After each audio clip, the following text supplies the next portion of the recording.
Good morning, everybody. This is Angie Callen, your host of No More Mondays podcast, the show where we believe you can have a thriving career or business and an amazing life on your terms. And it's my job to bring you guests who not only prove that fact, but help you work and live more authentically.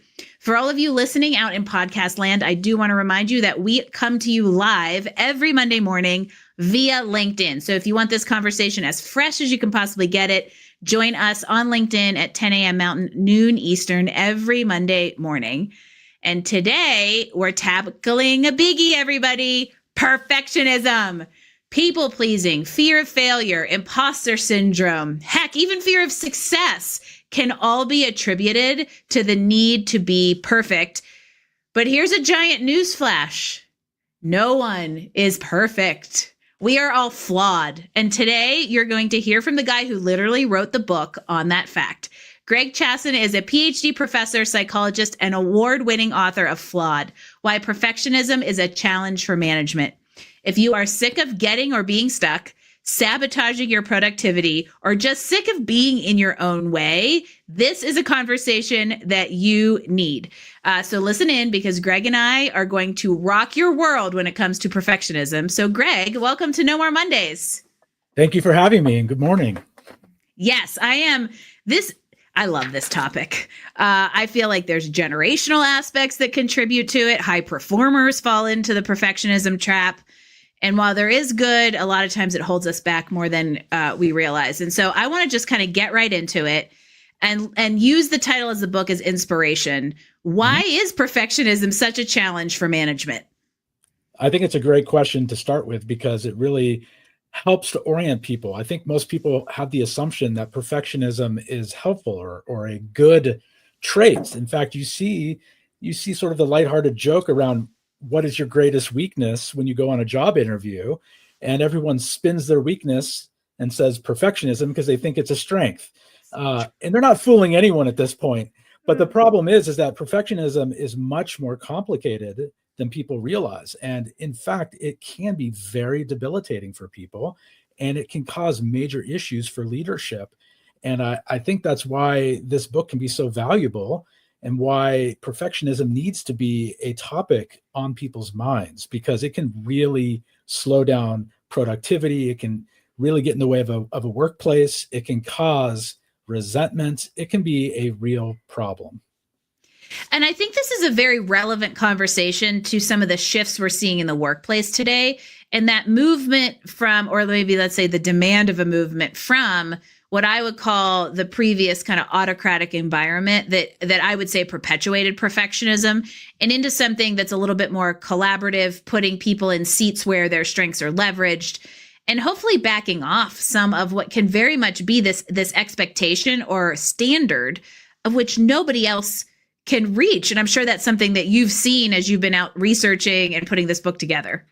Absolutely. So when I'm talking to organizations, a lot of people, a lot of leadership and employees think this is a me problem, right? That this is a self-oriented, I need to do something about this. But really, it can be a cultural issue within the teams and the organization. So perfectionism really has three major forces. One of them is self-oriented, where you develop your own high expectations that are rigid and unreasonable. Right? That's what separates it from high achievers and high expectations, is that it's rigid, inflexible, and the goals tend to be a bit unreasonable. When it's derived from within the self, it's self-oriented. When it comes from the world around you, such as perhaps the way models look on magazines, that is called socially prescribed perfectionism, where you feel like the society is pushing those rigid standards on you. But then here's the wrinkle. There's a third type that I think that you're highlighting that's called other-oriented perfectionism, where you are projecting standards that you've derived onto other people. And that can be extremely toxic. And I think we've all been in situations where people have thrusted their own ridiculously high and rigid standards on other people. And what makes it even more toxic is when that becomes about moral standards. So some perfectionism revolves around morality and being a good person. And if you're projecting moralistic standards on other people, boy, can it look self-righteous. Judgment zone. Yeah, exactly. I am going to withstand a very big compulsion to go into a political discussion around that fact. However, this, I think, comes back to if you are a manager doing this, you are not serving your team in a great way. I would say not. I don't think it's serving you or your team. And it does require a little bit of insight in taking a step back and understanding that this is a form of perfectionism, and people don't recognize that. This is a much more nuanced topic than people give credit. And that's why I like the fact that, like, from a PhD perspective, you've like in-depth researched this. And I want to talk more about its roots. So where does perfectionism come from? What causes it? Why does it seem so prevalent in our lives right now? The answer is that we don't entirely know. We know that there's a little bit of nurture and a little bit of nature, that they both go together in an interactive way. We know that there are generational transmission of perfectionistic tendencies, right? In other words, grandparents and parents might model perfectionistic behavior and expectations that then get sopped up like a sponge by the younger generation. We do see across generations, some work by Tom Curran has shown that that perfectionism is increasing across the generations. So we are in fact seeing something that you're describing.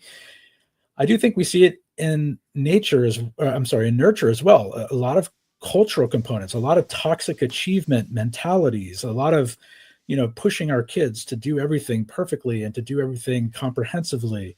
And I think that is playing a role as well. And so where does it come from? Definitely biology plays a role. There's probably a genetic component that corresponds to a personality trait that we call neuroticism. It's really basically just an anxious disposition.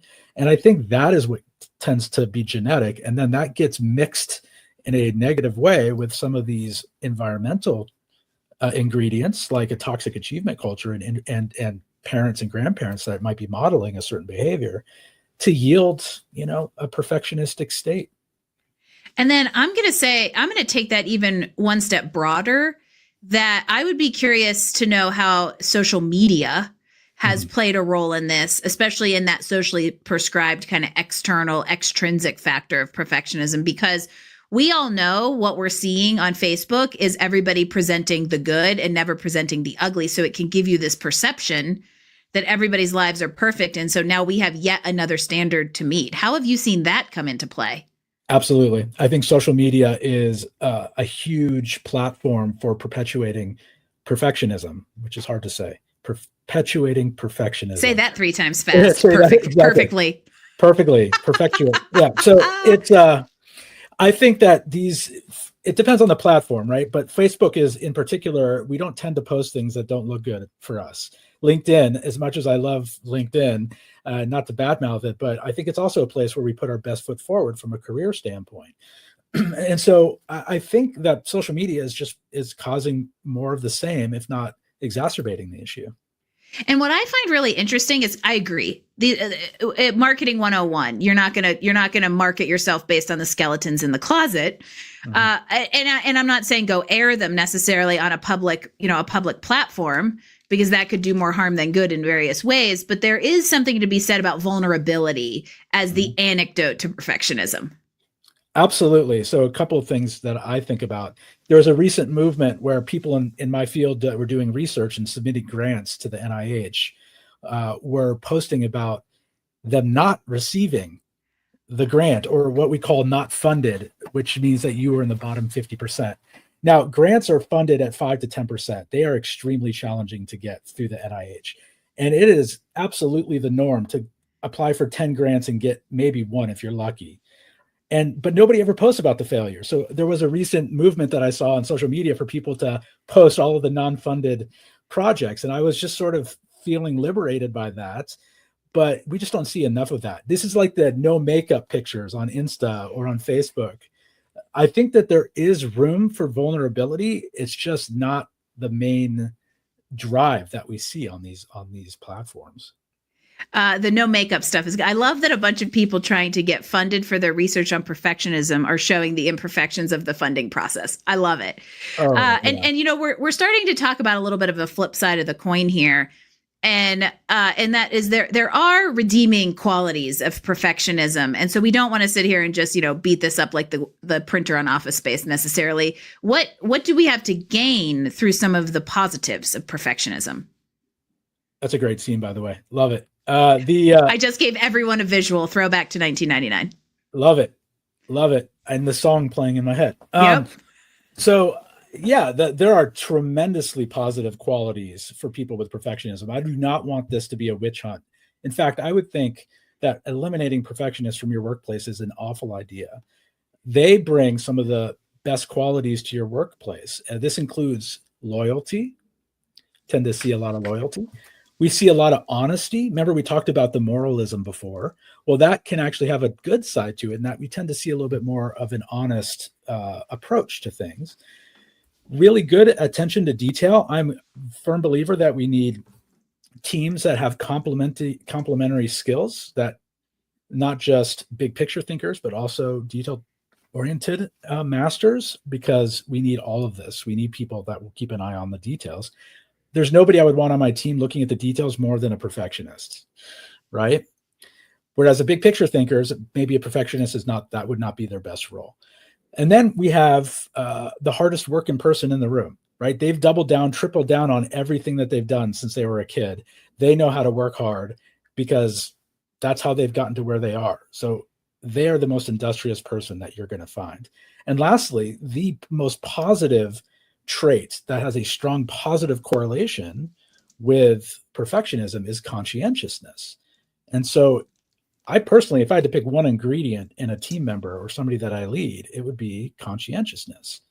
This, the idea that someone is being thoughtful about what they're doing is so critical for productivity and innovation, and frankly, just being a good team member.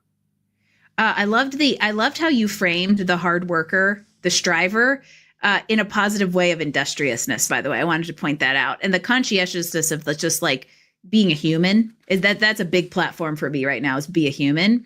Mm-hmm. And so I kind of want to connect these two pieces that we're talking about, and maybe put you on the spot of where or how do we identify or operate in the very small gray area between the positives of loyalty, honesty, attention to detail, industriousness, and consciousness, and the flip side of the coin that is overwork, burnout, imposter syndrome, people pleasing, holding people to a standard they're never going to meet. How do we straddle that?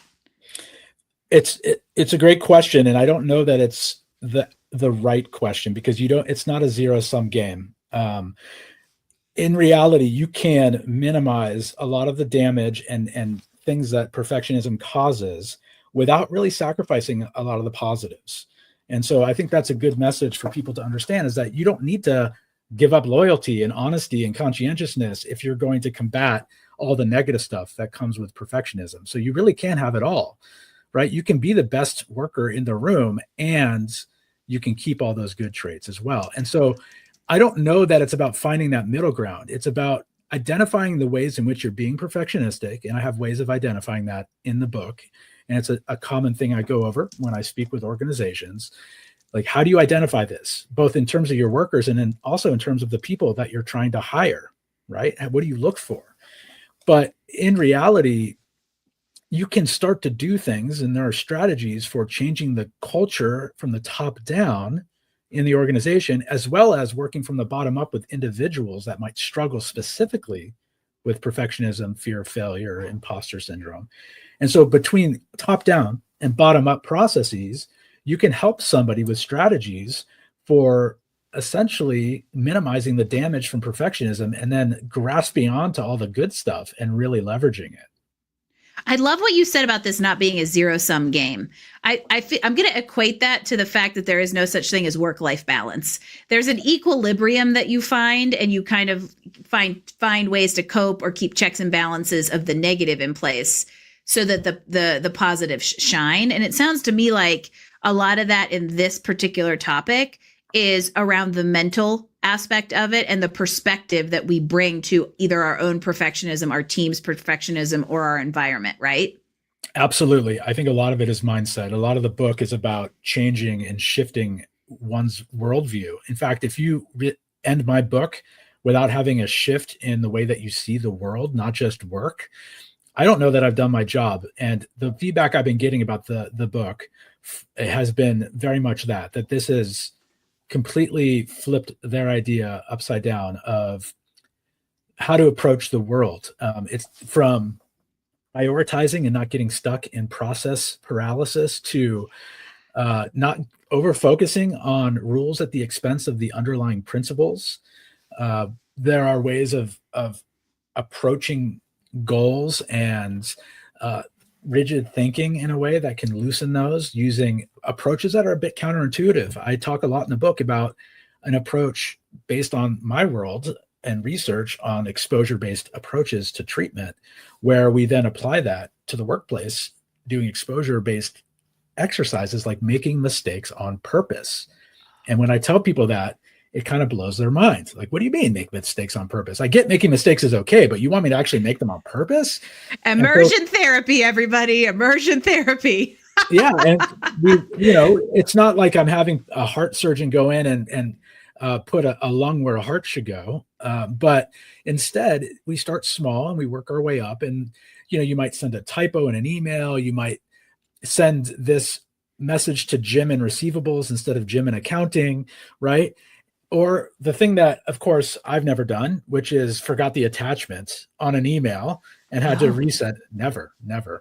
And so or left something sitting in your outbox for a week, and then somebody's like, "Hey, where's the thing?" And you're like, "Oh, that thing I thought I sent a week ago." Mm-hmm. Angie, that's embarrassing. Don't ever do that. I know. What a terrible mistake. I am useless. We all do these things, but the perfectionist catastrophizes them and sees them as all or none. This is awful. I'm a terrible person. I'm a terrible worker. And so by doing these exercises where you have them do these little things in increasingly difficult ways, right? So send a typo to your colleague. Next, once you've mastered that, let's send a typo to your boss. Then let's send it to the board of directors, right? So you could kind of build on it over time. And what they learn is that they can tolerate the mistake. They can tolerate the anxiety. It's not as catastrophic as they think it's going to be. And I think equally important, they learn that they're not going to crumble from the anxiety, right? That they're not going to decompensate. It's a little bit of like desensitization. And as you realize that the world isn't going to crumble because, you left, a T off the end of a word. And I love where you're taking this conversation, because you said something earlier about like some of the tips in the book about how to identify perfectionism and how to start kind of attacking it. These are very small things that you can actually go try and do. And I wanted to give people some of these practical tips. So I want to go further down this path. Yep. I want to talk a little bit, maybe before we talk about more ways to start desensitizing yourself, of how to identify it. So going back to that idea that you, like in the book, you give people a framework to identify it, but probably also identify how it shows up. What are some simple ways that we could go evaluate that for ourselves?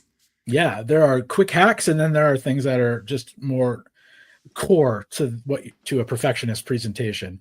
The core is just inflexibility, being unable to pivot when data suggests otherwise, sticking to a plan, even if it's not working, right? And this sort of rigidity is a hallmark feature of perfectionism. And that's what separates it from high expectations. People with high expectations, they're able to feel relatively flexible and changing their perspective. If they get a 95 instead of 100 on a test, they don't feel like a failure because they see that was quote unquote good enough and they're feeling decent about it.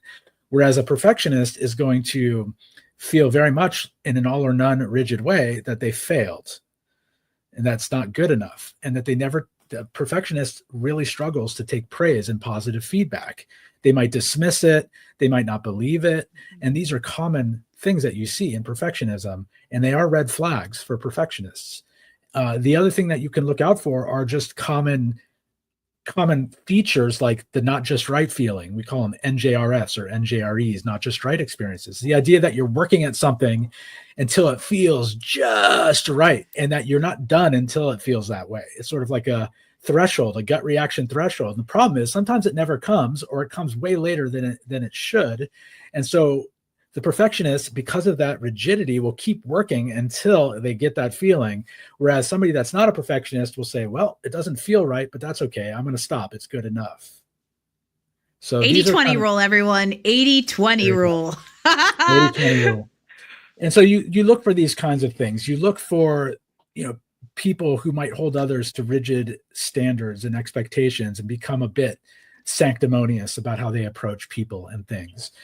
You look for people who are overemphasizing and get stuck on the rules, even if it undermines the principle that drive those rules. And I know that's abstract, so let me give you a really stupid example.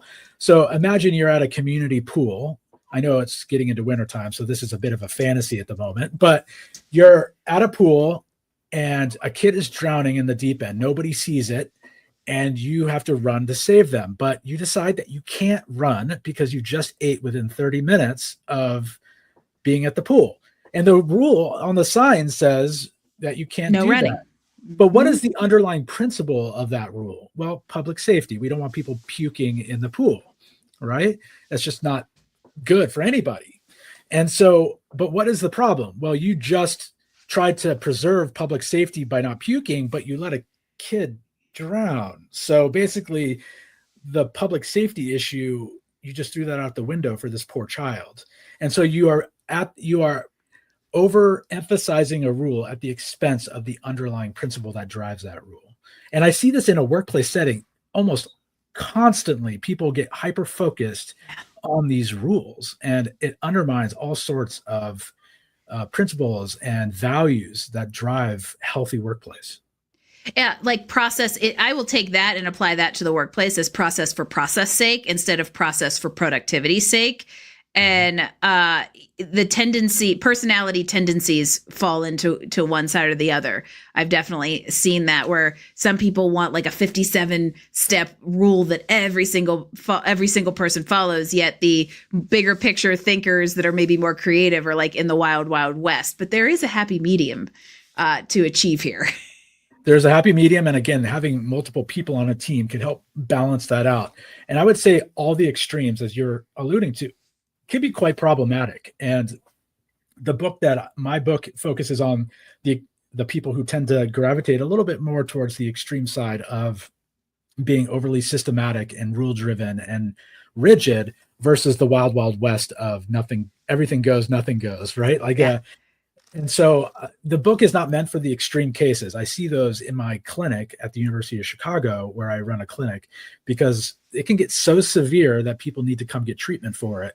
But the book is actually meant for everyone sort of before that point. It's for people that lean in that direction and need some strategies and tips, and the leaders that lead them, rather than the people that need to come to my clinic. Now, of course, they're welcome to come to my clinic. And if it's that bad, I would advise people to do so. But there's a whole bandwidth of people, a whole spectrum that could benefit from some of these worldviews. And cutting it off at the pass is to your benefit. And if you're sitting out there going, this dude has a clinic for perfectionism, you would be shocked at how this can be like the tip of an iceberg. And it can spiral all the way to very severe burnout, anxiety, depression, and mental health disorders that came from what can often be self-imposed if it's your social orientation.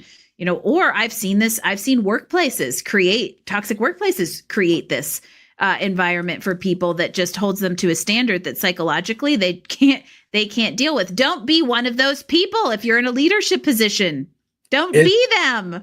It is very common, and it's something that you can work on, right? From the top down. In the book, I talk about, and there are resources on my website where you can get some language to use in things like employee handbooks and on your website, because even the way you subtly talk to people in the workplace can really set up perfectionistic expectations. Even something as simple as having a leaderboard in a sales office, right? Something like that can create perfectionistic mentalities and can create the toxic domino effect that might occur. And it's not to say that highlighting good work is bad in general, but there are things that you can do to mitigate the damage that comes from those kinds of things. So top down and bottom up. Right. And absolutely that this can get severe to the point where, let me just tell you, I didn't mention this earlier, and I want to make sure I bring it up. One of the biggest red flags or signs of perfectionism is procrastination. Yes. Right? Because what happens is that people push things off because they can't get it quite right, that not right feeling, or they don't even start in the first place because they're worried that they're not going to get it right. And so things get pushed off. And I have an emphasis framework that I use where I have emphasis A, emphasis B, and emphasis C. Emphasis A means to give it your all, 110%. Like what you do, Angie, for every podcast, right? 110%, you give it your all. It's amazing, as close to perfect as we can get. And then there's emphasis B, which is to just get her done. Just get it done. Good enough. It doesn't need to be beautiful. It doesn't need to be garbage. And then there's emphasis C, which is not to do it at all. And I'm agnostic to judgment on this. There's a time and place for all three. All three. Yes. Right? Now, there's a time and place for A, if you're planning for your wedding or you're studying for the LSATs to go to law school. You might want to emphasis A the daylights out of that. Good for you. That should be based on your values. Your values should be your guide for what to emphasis A, what to emphasis B, and what to emphasis C. There's a time and place for emphasis C. People are like, oh, what? You just ignore things? So they say, yeah, I do. Or delegate them. Or delegate. I never answer those survey questions, at the customer service satisfaction surveys at the end of my call. Me neither. Right? And it's because my values have chosen that's not where I want to spend my time. And so I've emphasis seed that. And I got to tell you, once you've made that choice and you have this framework to help you do so, it's extremely liberating. Extremely liberating. You've given yourself permission not to have to do everything in A. I'm going to throw in a sample B. Yep. If you're an entrepreneur out there and you're putting things out into the market, that's a B, because you don't want to toil and spend that extra 20% of the time perfecting something that isn't going to be perfect anyway, because you're going to get feedback that's going to iterate it. And that's where one of the biggest traps of perfectionism I see holding kind of like business owners and entrepreneurs back, because they fear putting things out there. But I have to go back to the fact that you brought up procrastination, because a few weeks ago, I actually did a mastermind session on procrastination. And one of the guys comes in beforehand and he goes, I'm curious to see how this goes, because I am very disciplined and I don't procrastinate. But then we started talking about the reasons we procrastinate. And he was like, oh, that's me. Oh, I actually do this because I'm Supermaning and trying to do everything all at once. Or I want to be the expert who knows everything before I do all the things. All of them funnel down to some sort of perfectionist trait. And if you're aware of them, you can do something about it. I agree. And I was bringing this back to procrastination because I think you can see it in this framework. What happens is that perfectionists try to emphasis A everything. They try to emphasis A everything, and there's no discerning what emphasis B tasks should be. And frankly, most things in life are best left to B, emphasis B. But people with perfectionism try to emphasis A everything. And what happens is that things turn into emphasis C as a result.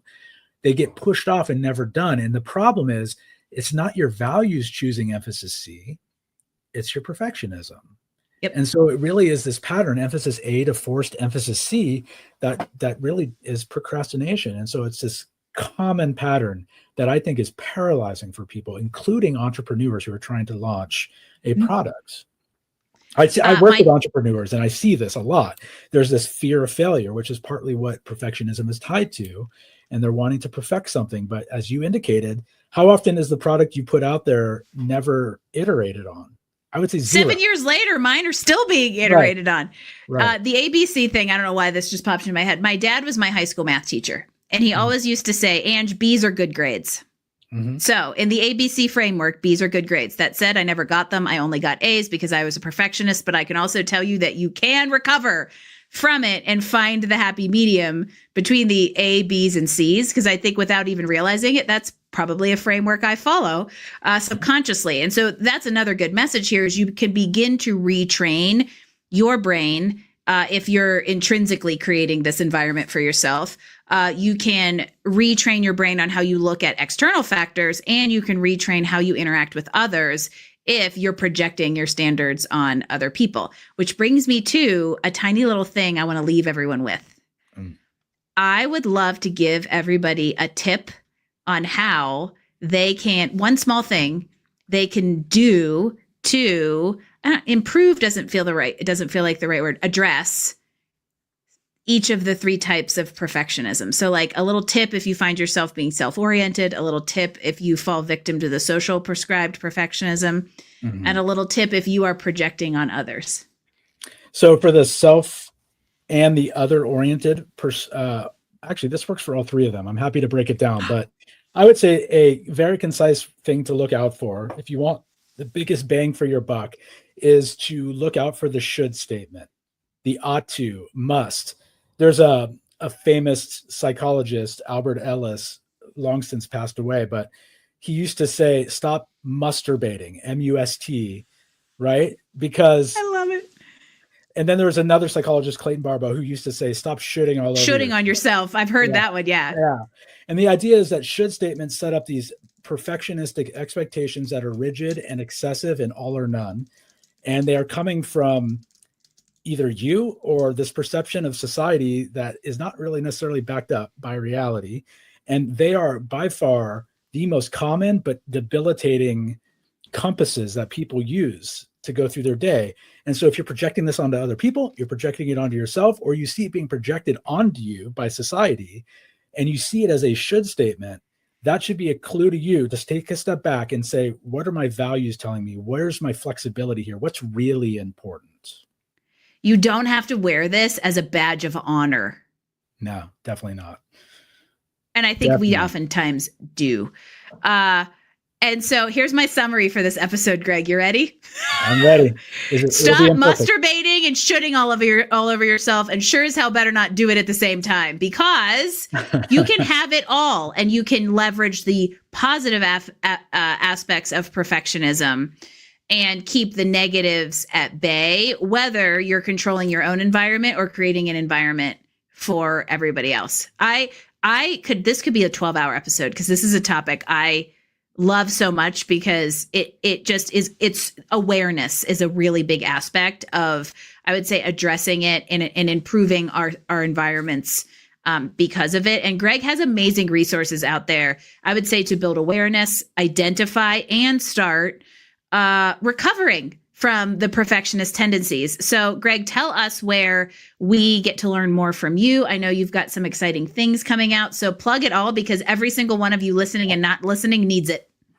Yeah, thank you for the opportunity. So the book obviously is a good place to start. www.flawedbook.com, which is a bit of a funny URL. It's kind of an amazing URL. Yeah. Then I have a lot of opportunities to speak to organizations. If you see a cultural issue here in your organization and teams, and you want a little bit of a shakeup and to flip that world upside down, I would love to come in and to provide that messaging and programming. And then lastly, I'm about to launch a membership community where people are going to come and try to find the balance between wellness and productivity, and perfectionism and anxiety will be a big part of that. And so come get some support. This is not a clinical thing. If you're needing clinical services, by all means, please check that out. And you can, go to the International OCD Foundation. We didn't talk about this, but perfectionism and OCD tend to go hand in hand. IOCDF.org, and look for treatment providers. They have a database there. And those people should be able to treat perfectionism that's causing real distress and impairment in terms of clinical needs. But if you're not at that level and you want some strategies, start with a book, have me come in and do some speaking, or look into my membership community. And feel free to come to my website, gregchasson.com, and reach out to me. I love hearing from people. I love what you said about the community being we can be productive in a healthy way. And I think that really that's what this entire conversation is about, is giving people permission to do that, empowering them to do that. And then Greg's got a ton of wealth of tools to help you out. And I love the rundown of kind of like broad to specific that you provided. This has been a fantastic conversation, and I think very needed for everybody out there to hear. So I appreciate you so much for your time, sharing your knowledge, and also all the work you're doing to build the knowledge and resources around this topic, because we can be a much healthier and productive society if we start really embracing a lot of these topics. And I appreciate everything you're doing to support it. I thank you so much for having me. I love spreading this message, as you can tell. So I'm trying to create a bit of a mini movement around it, and I appreciate the opportunity. Yeah, let's do it. We have a No More Mondays movement, so I would say let's have the anti-perfectionist movement, but we need a sexier name for it because that's not perfect enough. It is not perfect enough. I would give it a B. I would give it It's a grade B. Yeah. But maybe that's what it should be, because B's are good grades, everyone. Great, Yes, Chasson. exactly. Thank you so much for joining me today on No More Mondays. And again, sharing everything that you're doing to create this movement that I think is very relevant and will improve lives.